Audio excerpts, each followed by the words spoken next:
sometimes the most extraordinary people hide in the most ordinary places. What happens when a cleaning lady in a prestigious museum carries a secret that could change everything? This is the true story of Maria Santos, a woman whose quiet dignity and mysterious past would shake the foundations of one of New York's most exclusive cultural institutions. Maria Santos pushed her cleaning cart down the marble corridors of the Metropolitan Heritage Museum every Tuesday and Thursday at exactly 6 a.m. The sound of squeaky wheels echoed through empty halls filled with priceless artifacts from around the world. For 3 years, she had been invisible to the curators, donors, and visitors who walked these same halls during daylight hours. To them, she was just another member of the cleaning staff, someone whose presence was necessary but hardly worth noticing. At 52 years old, Maria had weathered hands and graying hair that she kept pulled back in a simple bun. She wore the standard-issue blue uniform of Metropolitan Cleaning Services, complete with a name tag that most people never bothered to read. Her English, while functional, carried a thick accent that immediately marked her as an outsider in the refined atmosphere of the museum. She spoke only when spoken to, which was rarely, and kept her eyes downcast as she worked around the expensive displays and delicate sculptures. The Metropolitan Heritage Museum prided itself on being one of the most prestigious cultural institutions in the city. Its board of directors included some of the wealthiest families in New York, and its annual gala was attended by politicians, celebrities, and business leaders. The museum's collection spans centuries and continents, featuring everything from ancient Roman artifacts to contemporary masterpieces. Walking through its halls was like taking a journey through human civilization itself. Dr. Catherine Whitmore, the museum's chief curator, had built her reputation on her expertise in pre-Columbian art. She was a woman in her early 40s with sharp features and an even sharper intellect. Her PhD from Harvard and her published research on Mayan civilizations had earned her respect in academic circles worldwide. She dressed exclusively in tailored suits and spoke with the authority of someone who had spent decades studying the world's greatest treasures. To Dr. Whitmore, the museum was her domain, and she protected it with fierce dedication. On this particular Tuesday morning in November, Maria was cleaning the South American wing when she noticed something unusual. Dr. Whitmore was standing in front of a newly acquired piece, a jade ceremonial mask that had been donated to the museum just weeks earlier. The mask was beautiful, with intricate carvings and inlaid precious stones, but something about the way Dr. Whitmore was examining it made Maria pause in her work. The curator was holding a magnifying glass and seemed frustrated, muttering to herself as she studied the artifact. Maria had learned to be invisible during her years of cleaning, but she had also learned to observe. She noticed that Dr. Whitmore kept focusing on a particular symbol carved into the forehead of the mask, a small but complex design that seemed to be causing her considerable confusion. "Excuse me," came a sharp voice from across the room. Maria looked up to see Dr. Whitmore staring at her with obvious irritation. "Could you please work somewhere else? I need complete quiet to examine this piece." Maria nodded quickly and began to move her cart toward the exit, but as she passed the display case, she couldn't help but glance at the jade mask. The symbol that was troubling Dr. Whitmore was clearly visible, and Maria felt her heart skip a beat. She knew that symbol. She had seen it before, many years ago, in a place that felt like another lifetime. The symbol was a complex interweaving of lines that formed what appeared to be a stylized bird with outstretched wings, but Maria knew it represented much more than that. It was a symbol of authority, of sacred knowledge, of a bloodline that stretched back over 1,000 years. The memories it triggered were painful ones that Maria had spent years trying to forget. She quickly pushed her cart out of the South American wing and into the safety of the storage room where cleaning supplies were kept. Her hands were shaking as she tried to process what she had just seen. The mask shouldn't be here. It shouldn't exist at all, according to everything she had been told as a child. Yet there it was, sitting in a glass case in one of New York's most prestigious museums, being studied by someone who clearly had no idea what they were looking at. Maria had been born in a small village in the mountains of Guatemala, in a region where ancient traditions still held sway despite centuries of outside influence. Her grandmother, Esperanza Santos, had been what the villagers called a keeper of memory, someone entrusted with maintaining the oral histories and sacred knowledge of their people. From a very young age, Maria had been trained to recognize and interpret the symbols and stories that connected their community to its pre-Columbian ancestors. The symbol on the jade mask was one she had learned about during those long evenings spent listening to her grandmother's stories. It was the mark of the Jaguar Lords, a group of spiritual and political leaders who had ruled over several Maya city-states during the classical period. According to her grandmother's teachings, objects bearing this symbol were considered sacred and were never to be removed from their proper ceremonial contexts. But Maria's education in ancient traditions had been cut short when she was 16 years old. Political violence had swept through Guatemala, and her family had been forced to flee their village with nothing but the clothes on their backs. They had made the dangerous journey north to Mexico, then, eventually to the United States, where they had lived as undocumented immigrants for years before finally gaining legal status. The transition had been devastating for Maria's family. Her grandmother, who had been the keeper of so much ancient wisdom, had died within 2 years of leaving Guatemala, heartbroken and disconnected from the traditions that had given her life meaning. Maria's parents had focused all their energy on survival in their new country, working multiple jobs and trying to learn English. There had been no time or place for the old ways, the ancient stories, or the sacred symbols. Maria had learned to hide her background, to blend in as much as possible. She had married young to a man from El Salvador who worked construction, and they had raised 2 children while both working whatever jobs they could find.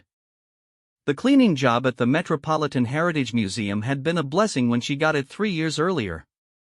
It paid well enough to help support her family, and the work was steady and predictable. She had walked past countless artifacts from various cultures during her time at the museum, including many pieces from Central and South America. Most of them meant little to her, representing cultures and time periods that were outside her specific knowledge.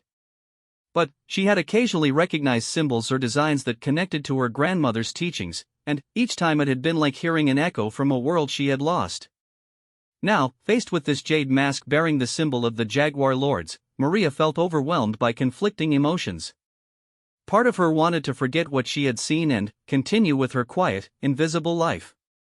Another part of her, the part that still carried her grandmother's voice in her memory, felt compelled to act. She knew things about that mask that Dr. Whitmore could never learn from books or academic papers. She understood the meaning of the symbols, the proper ceremonial context for the piece, and, most importantly, she recognized certain details about its craftsmanship that suggested it might not be what it appeared to be. During her grandmother's time, there had been many stories about sacred objects being stolen from their proper places and sold to collectors in other countries. Her grandmother had always said that such objects carried with them not just historical value but spiritual significance that could never be properly understood by outsiders. The displacement of these artifacts was seen as a form of cultural violence that caused ongoing harm to the communities they had been taken from. As Maria worked through the rest of her shift that morning, she found herself returning again and again to thoughts of the jade mask. She tried to focus on her tasks, dusting the Egyptian sarcophagus in the ancient civilization's wing and mopping the floors in the contemporary art section, but her mind kept wandering back to that complex symbol and what it represented. By the time her shift ended at 2 p.m., Maria had made a decision. She couldn't simply ignore what she had seen, but she also couldn't risk her job by speaking up inappropriately. She needed to find a way to share what she knew without overstepping the invisible boundaries that separated her world from that of the museum's scholarly staff. The opportunity came sooner than she expected.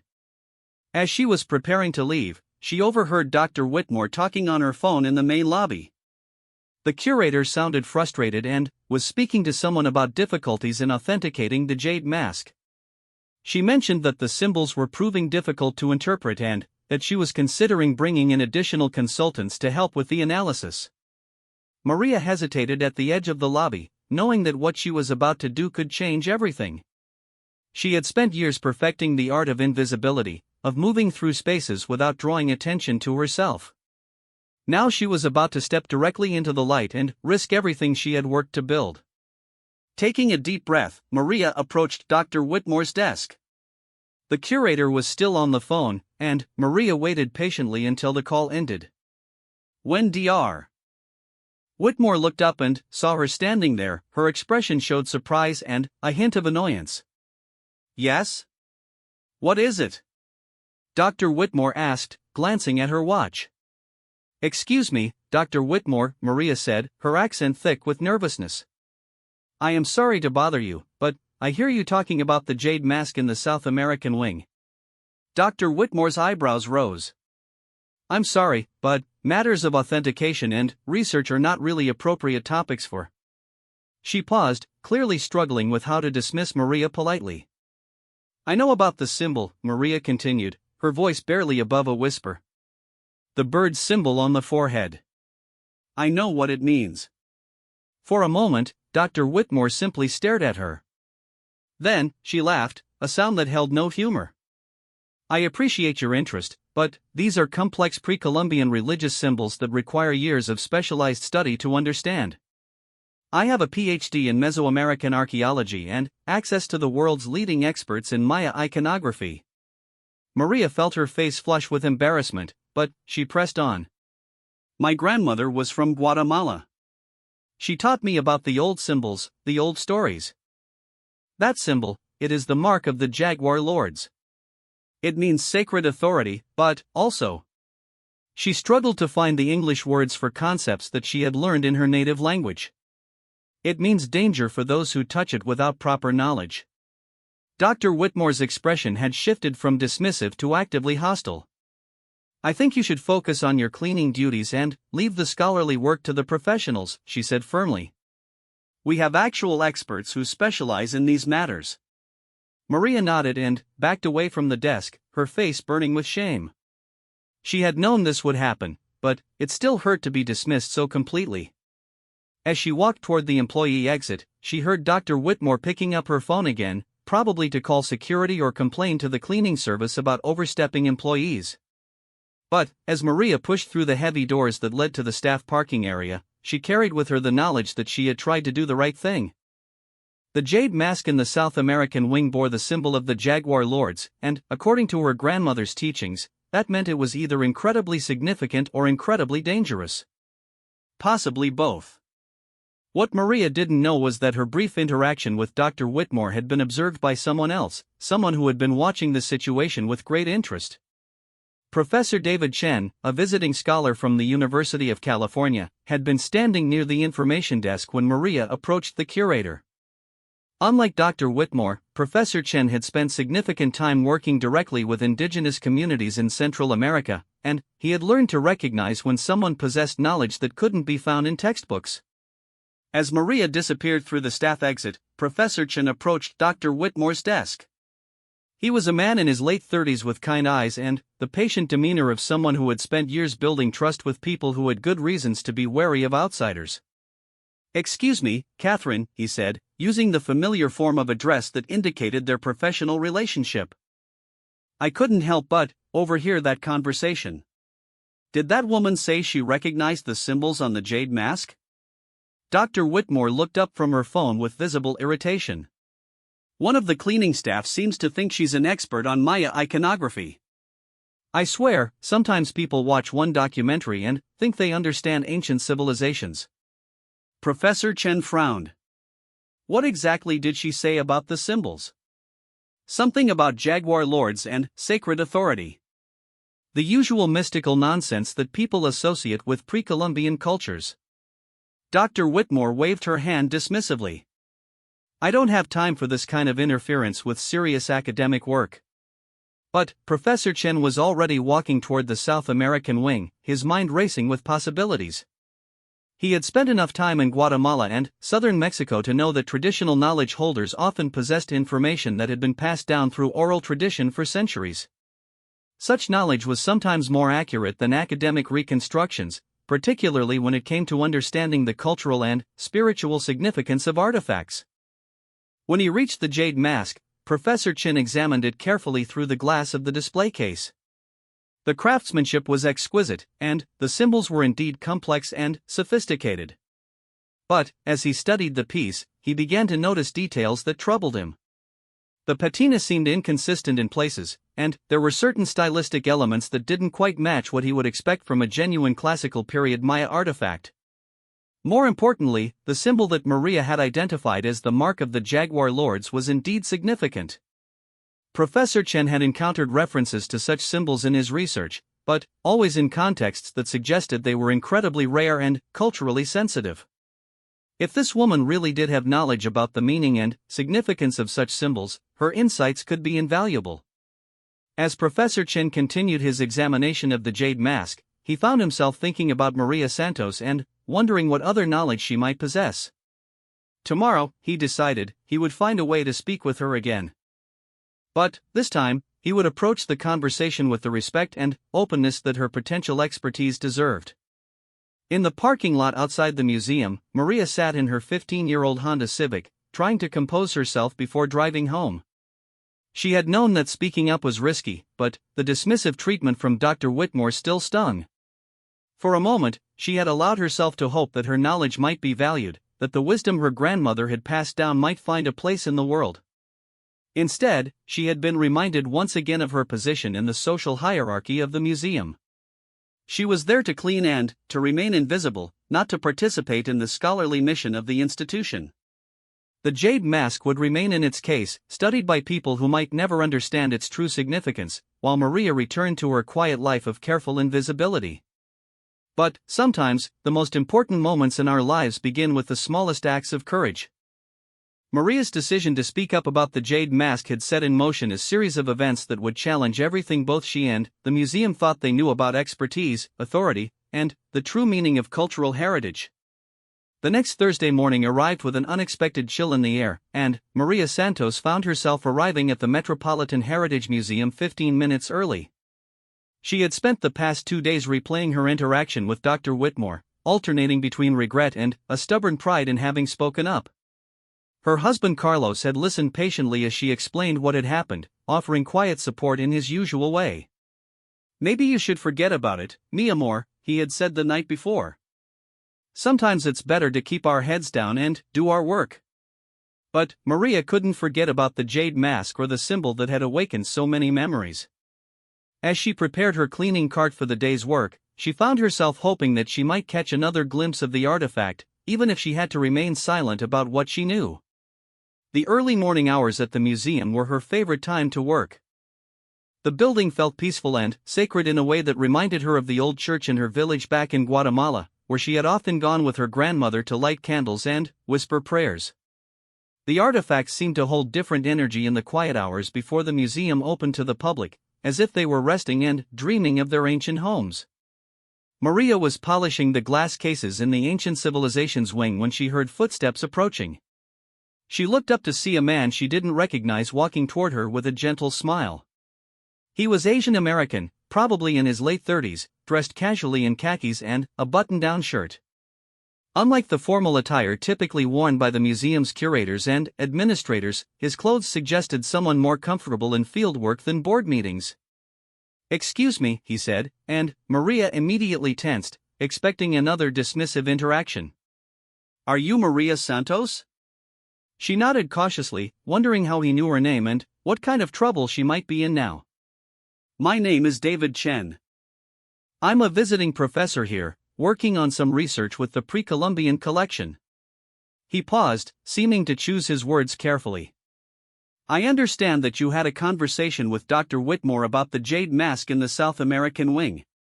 Maria's heart began to race. Had she gotten in trouble with the museum administration? Was she about to lose her job? "Yes, sir. I am sorry if I said something wrong. I did not mean to cause problems." Professor Chen held up his hand in a peaceful gesture. "You're not in any trouble at all. Actually, I was hoping you might be willing to share more about what you know regarding the symbols on that mask. I believe your insights could be extremely valuable to our understanding of the piece." Maria stared at him, hardly able to believe what she was hearing. In her 3 years at the museum, no one in a position of authority had ever asked for her opinion about anything more complex than which cleaning products worked best on marble floors. "I don't understand," she said slowly. "Dr. Whitmore said that these things require many years of study." "She's absolutely right about that," Professor Chen replied. "But there are different kinds of study and different sources of knowledge. Academic training is important, but so is traditional knowledge that gets passed down through families and communities. Sometimes the people who have lived closest to these cultures understand things that we miss in our universities. Maria felt a flutter of hope mixed with wariness. You want to know about my grandmother's stories? If you're willing to share them, yes. But, first, let me ask you something specific about the jade mask. When you looked at it, what was your immediate impression? Not what you think I want to hear, but what your instincts told you about the piece. Maria hesitated, glancing around to make sure no one else was listening. May I ask why you believed me when Dr. Whitmore did not? Professor Chen smiled. Because I've spent the last 8 years working in rural communities in Guatemala and southern Mexico, collaborating with local knowledge keepers on archaeological projects. I've learned that people like your grandmother often possess information about artifacts and symbols that isn't written down in any textbook. I've also learned that dismissing such knowledge is not just disrespectful, it's academically irresponsible. The sincerity in his voice convinced Maria to take a chance. When I saw the mask, she said quietly, something felt wrong about it. Not just that it was in the wrong place, but something about the mask itself. The symbol of the Jaguar Lords, it was correct in its form, but... She struggled to find the right words. My grandmother always said that true sacred objects carry the energy of all the hands that have touched them with proper intention. This mask, it felt empty to me. Beautiful, but empty. Professor Chen nodded thoughtfully. Can you tell me more about what your grandmother taught you about the Jaguar Lords and their symbols? For the next 20 minutes, as Maria continued her work and Professor Chen walked alongside her, she found herself sharing stories and knowledge that she hadn't spoken aloud in decades. She told him about the sacred responsibilities associated with objects bearing the jaguar symbol, about the proper rituals that were required before such items could be handled, and about the spiritual consequences believed to befall those who disrespected such artifacts. According to my grandmother, Maria explained as she carefully dusted around a display of Aztec pottery, the Jaguar Lords were not just political leaders but spiritual guardians. Objects marked with their symbol were used in ceremonies that connected the physical and spiritual worlds. They were never meant to be possessed by individuals or displayed as curiosities. Professor Chen listened intently, occasionally asking clarifying questions that demonstrated his genuine interest in understanding the cultural context Maria was describing. As they talked, Maria began to relax, finding unexpected joy in sharing knowledge that she had kept locked inside for so many years. There is something else, Maria said as they approached the South American wing. My grandmother used to say that fake sacred objects were worse than no objects at all. She believed that creating false versions of sacred symbols was like telling lies about the ancestors, and that such falsehoods would eventually reveal themselves. They stood together in front of the jade mask, and Professor Chen studied it with new eyes, informed by the cultural context Maria had provided. After several minutes of careful observation, he pointed to a small detail near the base of the mask. Maria, what do you see in the carving technique used here versus the technique used for the main symbol? Maria leaned closer to the glass, examining the areas Professor Chen had indicated. Her grandmother had taught her to notice subtle differences in craftsmanship, skills that had originally been developed to distinguish authentic ceremonial objects from everyday items that might carry similar decorative elements. The symbol of the Jaguar Lords is carved with very precise, confident cuts, she said slowly. But these other decorative elements, they look newer somehow. The cuts are clean in a different way, like they were made with modern tools instead of traditional ones. Professor Chen felt a surge of excitement. Maria's observation aligned with suspicions he had been developing about the mask, but her traditional knowledge provided a perspective he never could have achieved through conventional academic analysis alone. Would you be willing to work with me on this? He asked. I'm developing concerns about the authenticity of this piece, and your knowledge could be crucial in determining whether our suspicions are correct. Maria looked at him in surprise. You want me to help with research? But I am just a cleaning lady. I have no degrees, no credentials. You have knowledge, Professor Chen replied firmly. You have insights into the cultural significance of these symbols that took you years to learn and that I could never get from books. That makes you exactly the kind of expert we need for this investigation. Over the next several days, Professor Chen and Maria began working together in an unofficial capacity. They met during Maria's breaks and, before the museum opened, carefully examining not just the jade mask but several other pieces in the pre-Columbian collection. Maria shared her grandmother's teachings about various symbols and design elements, while Professor Chen contributed his academic training in archaeological analysis. What they discovered was troubling. The jade mask, which had been donated to the museum with documentation claiming it was a genuine classical period Maya artifact, showed multiple signs of modern fabrication. The inconsistencies that Maria had intuitively sensed were confirmed by technical analysis that Professor Chen discreetly arranged with colleagues at nearby universities. The mask had been expertly crafted to resemble an authentic ancient piece, but certain details revealed it to be a sophisticated forgery. The jade itself was genuine and properly aged, but the carving technique showed evidence of modern tools.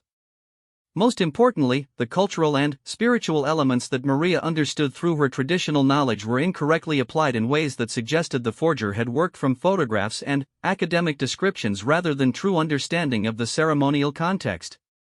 This is a significant problem, Professor Chen explained to Maria during one of their morning meetings. If this mask is a forgery, it means someone has successfully deceived one of the most prestigious museums in the country. But, more than that, it represents a form of cultural appropriation that disrespects the very communities these artifacts come from. Maria nodded, thinking of her grandmother's teachings about the spiritual violence committed when sacred symbols were misused. What can we do about it? We need to document our findings and present them to the museum administration, Professor Chen replied. But, I want to be clear about something. This discovery belongs to both of us. Your knowledge was essential to identifying the problems with this piece, and you deserve full credit for that contribution. The idea of being recognized as a contributor to scholarly research was almost overwhelming for Maria. She had spent her entire adult life in jobs where her intelligence and knowledge were invisible, where she was valued only for her ability to clean and organize and remain unnoticed. The possibility that her grandmother's teachings might be respected and valued in an academic setting felt like a dream. But, she also felt nervous about the attention such recognition might bring. Will people believe that someone like me could know these things? She asked. Professor Chen looked at her seriously. Maria, authenticity isn't about degrees or credentials. It's about genuine knowledge and honest expertise. You have both of those things. Anyone who can't see that is revealing their own limitations, not yours. Their collaboration took an unexpected turn when Dr. Whitmore discovered them examining the jade mask together one morning. She approached with obvious displeasure, clearly viewing their partnership as inappropriate. Professor Chen, I need to speak with you privately, she said, her tone making it clear that Maria was not welcome in the conversation. Actually, Catherine, Maria should be part of this discussion, Professor Chen replied calmly. We've made some important discoveries about the jade mask that you need to hear.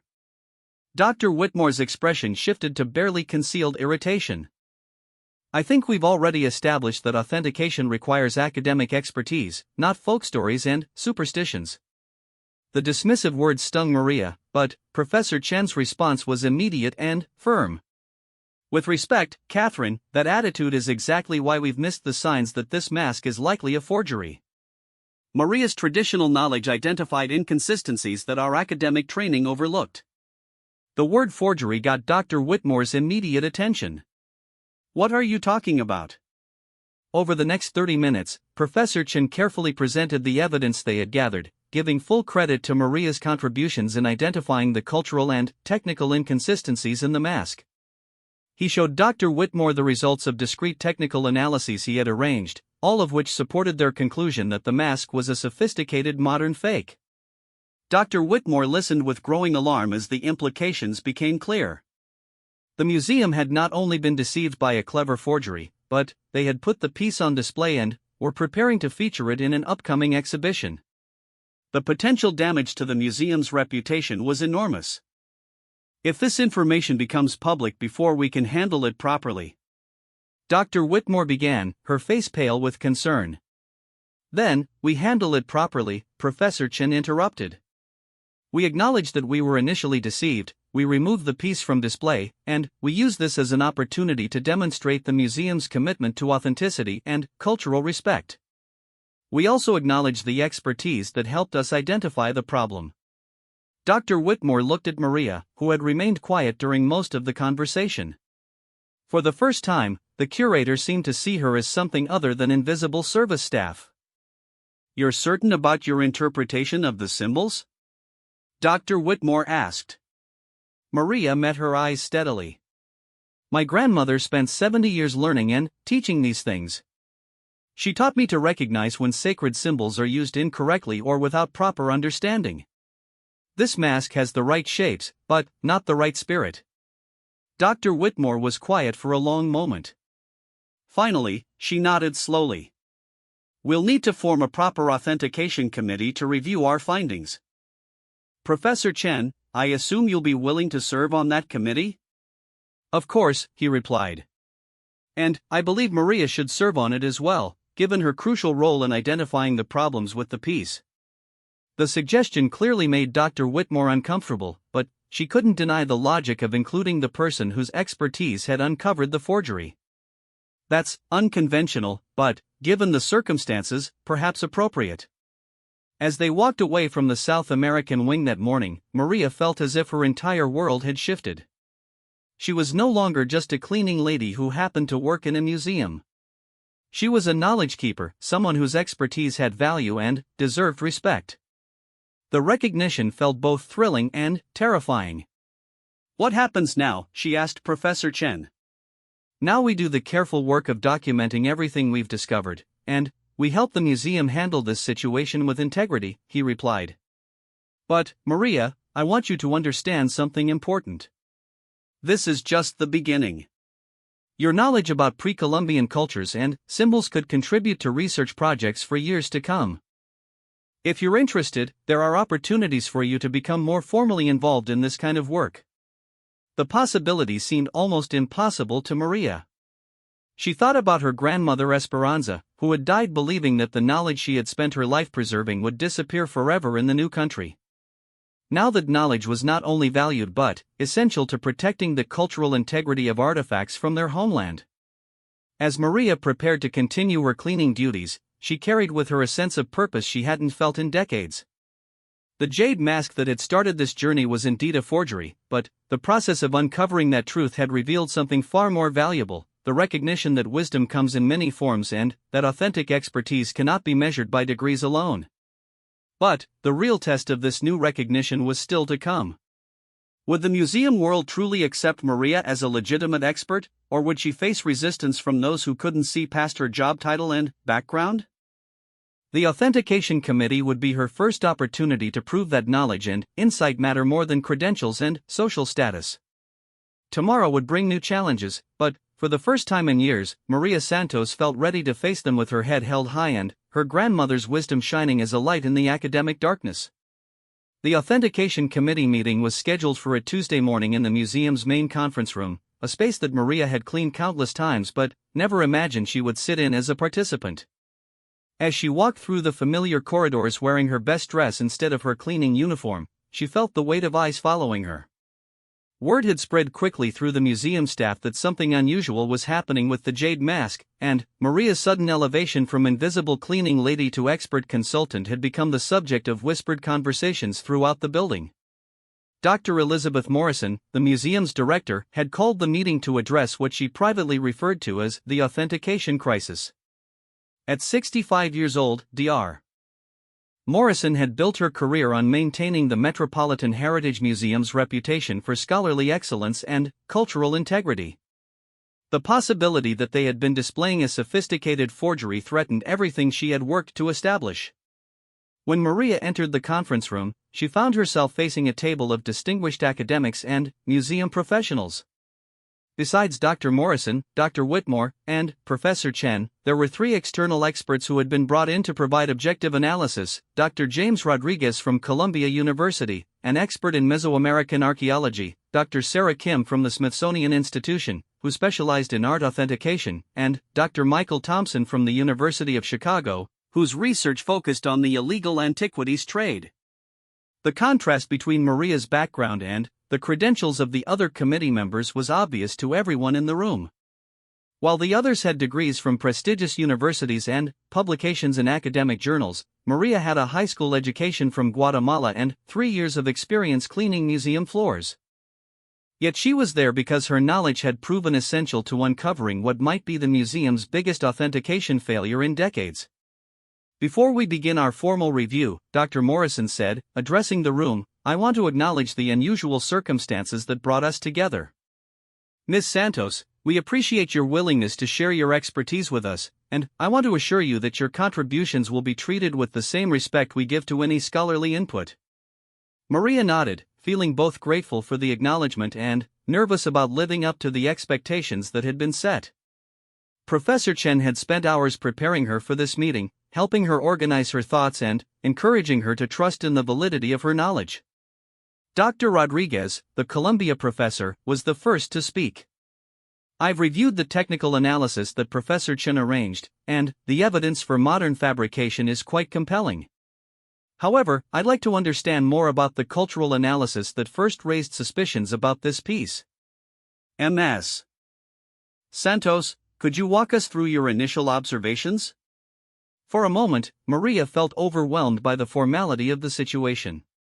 These were some of the most respected experts in their fields, people whose opinions shaped understanding of ancient cultures around the world. Then, she thought of her grandmother Esperanza, who had taught her that knowledge was knowledge, regardless of who possessed it or how they had acquired it. When I first saw the jade mask, Maria began, her voice growing stronger as she spoke, I recognized the symbol of the Jaguar Lords immediately. My grandmother taught me that these symbols were never used casually or decoratively.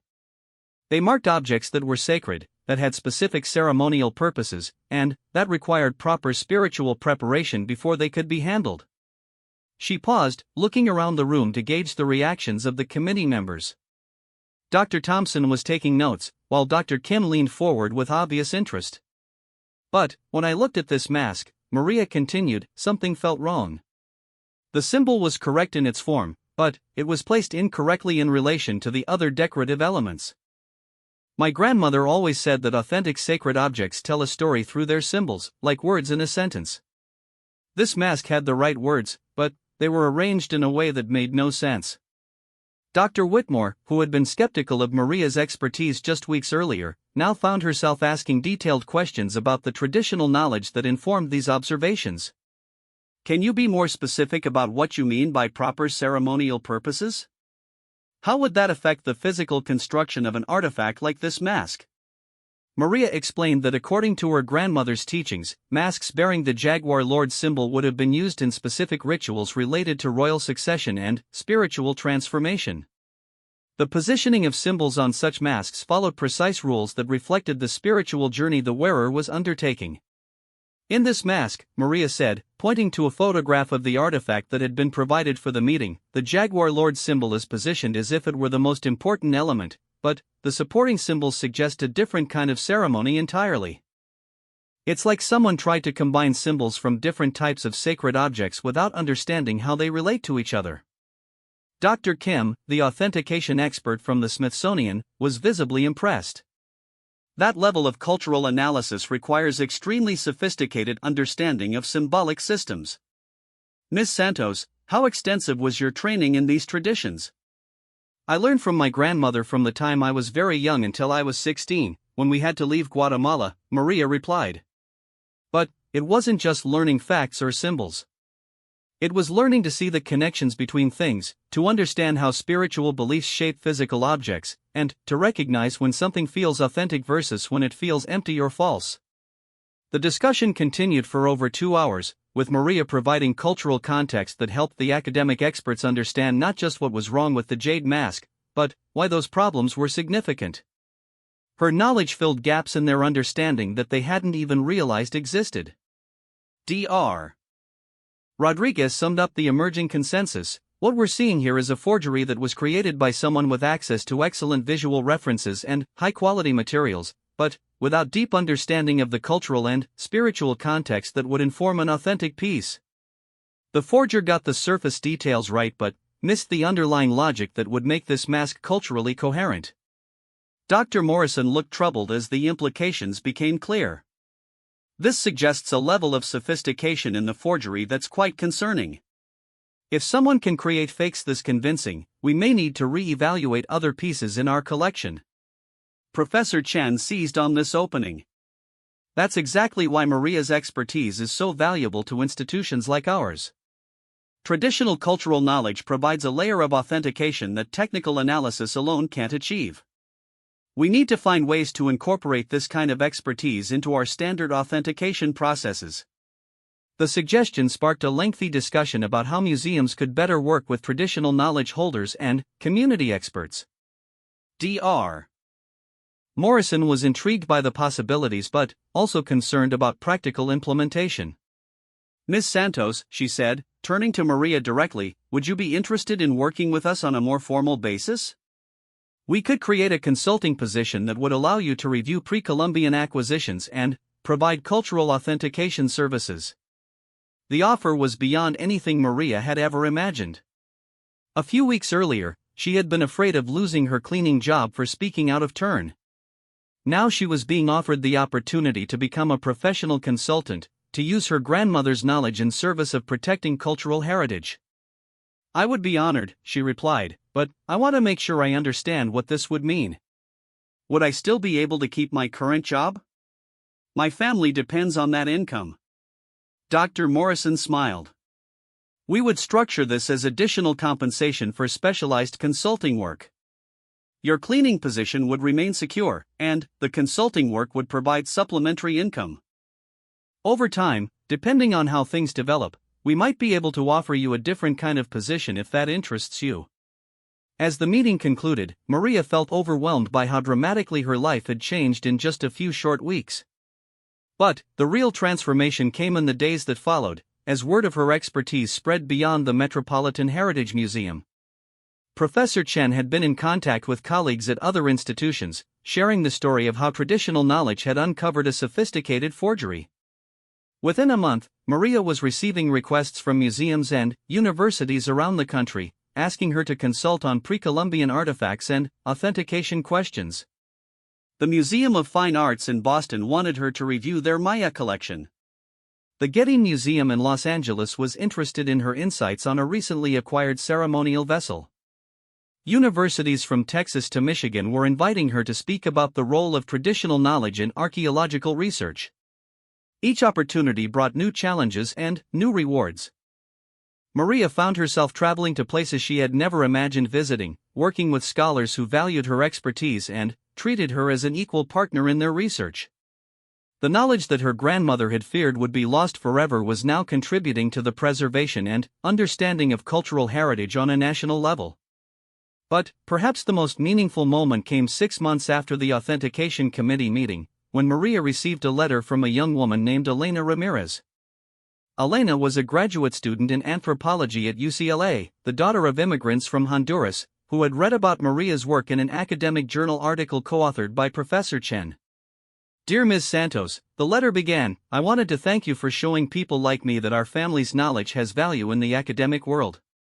I am the first person in my family to attend university, and I have often felt like I didn't belong in scholarly spaces. Your story has inspired me to trust in the wisdom my own grandmother shared with me, and to see it as a strength rather than something to hide. I am planning to focus my dissertation research on traditional textile knowledge from Central America, following the example you have set of bringing community wisdom into dialogue with academic research. Reading Elena's letter, Maria thought about her grandmother Esperanza and the chain of knowledge that connected them across generations. Her grandmother's teachings had traveled from a small village in Guatemala to the prestigious halls of American museums, not despite Maria's humble circumstances but because of the authenticity and value of the wisdom she carried. The jade mask that had started this journey was eventually returned to the donor, who was informed of its status as a sophisticated forgery. The museum used the incident as an opportunity to strengthen their authentication processes and to develop new partnerships with traditional knowledge holders from various cultures. Dr. Whitmore, who had initially dismissed Maria's expertise, became one of her strongest advocates within the museum world.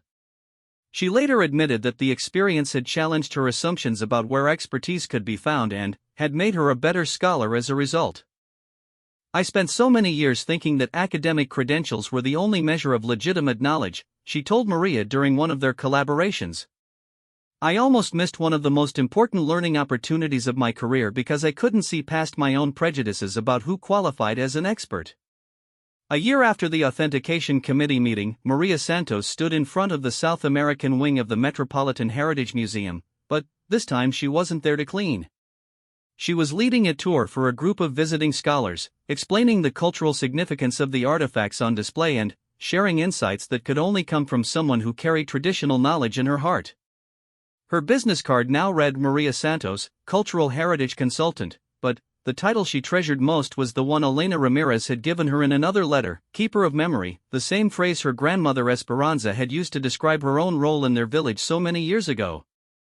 The jade mask was gone, revealed as a beautiful but empty imitation of something sacred.